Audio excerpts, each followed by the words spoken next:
So this is a Coleman 400 UTV that my neighbor's got, and the engine is actually torn apart right now that I'm working on. Wanted to show you guys what I found. The cable adjustment that we did to it didn't fix it. He actually had it in about 6 months, 3 months in that time frame. After purchasing the machine, it popped out of gear, forward gear, and it was just a issue that he had every time he would go down the road, dirt road and such, and working on the farm. So a year and a half later, he brings it to me. It's outside of warranty. Cable adjustment doesn't seem to be fixing it and or helping it at all at this point. So I adjusted it as best as I could.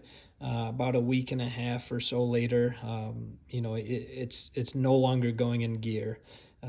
We ended up doing a shifter lever extension, about 3/4 of an inch, where we extended the throw for the cable.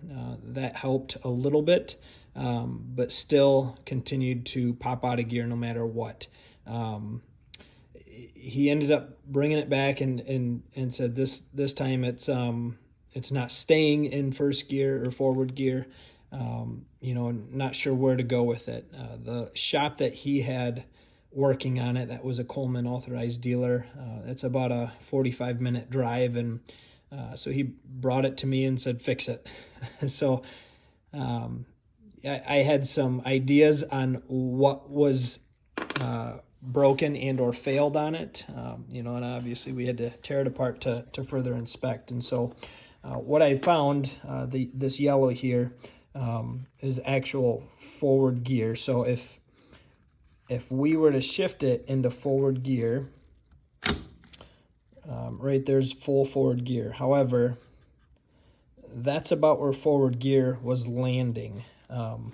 So this here is the bracket that will actually, it's welded on under here. This is the original bracket that we took off. And I had a friend laser machine us out a new bracket that would change where forward gear would engage, how it would engage, right? So forward gear on the OEM, it was not engaging all the way. When I measured it, it was about 50 thousandths in that area of engagement. And at that point, it just ramped out the gear. And you can kind of see right there, that ramping that was occurring. And so every time it would engage, that's about all that was happening. And it finally rounded itself out to where it would just, it would just literally kick out. Couldn't do anything about that.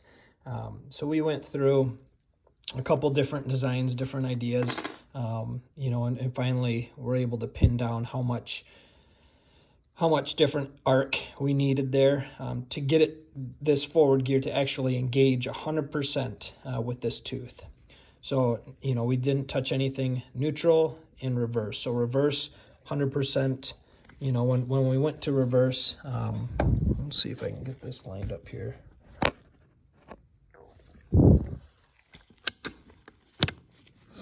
When we went to reverse, we had 100% engagement. When we went to neutral, what we were finding is neutral, again, it was a little bit offset. It was favoring the reverse side, to where it was almost like that, and we didn't want to change neutral or reverse. So we left the throw there on this bracket. We left that the same, and obviously now we have full engagement on forward gear. So if any of you guys are having that issue where a cable adjustment, the shifter lever extension, that's not fixing the issue, and you no longer have forward gear, I would consider tearing your engine apart and inspecting that forward throw engagement. If you need one of these made up for you, just shoot me a comment and or reach out to me. I'll put my contact information in the info box, and you can reach out and we can make up some more of these brackets for you. The price on this, when I had the machinist make this, you know, he, very close friend of mine, so he didn't charge me. However, if I had to guess, it might be $20 or something like that, 15 bucks for one of these, and then whatever shipping is, you know, to send it out to you guys. So I hope this information is helpful to any of you guys. I know it sucks to have a somewhat newer machine fail on you unexpectedly and not have any answers. I did contact Hisun. I didn't get any response. I didn't expect to. You know, this is just a very poor design in my eyes. Seeing this, you know, I get it. They make a whole bunch of them. You know, it's just mass production. So, and the other thought that we had was, you know, maybe this was mistimed as well, right? When this was set up and welded in place.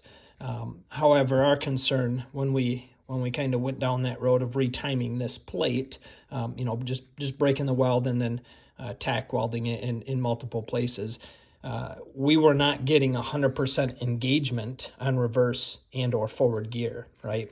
Because this is limited, right? So if I were to relocate this to true neutral in here, right, where we're centering this between both gears in neutral, if I were to fully engage it in forward, you know, we may only get 3/4 engagement, right, on forward gear, and then same thing on reverse. We wouldn't get 100% engagement.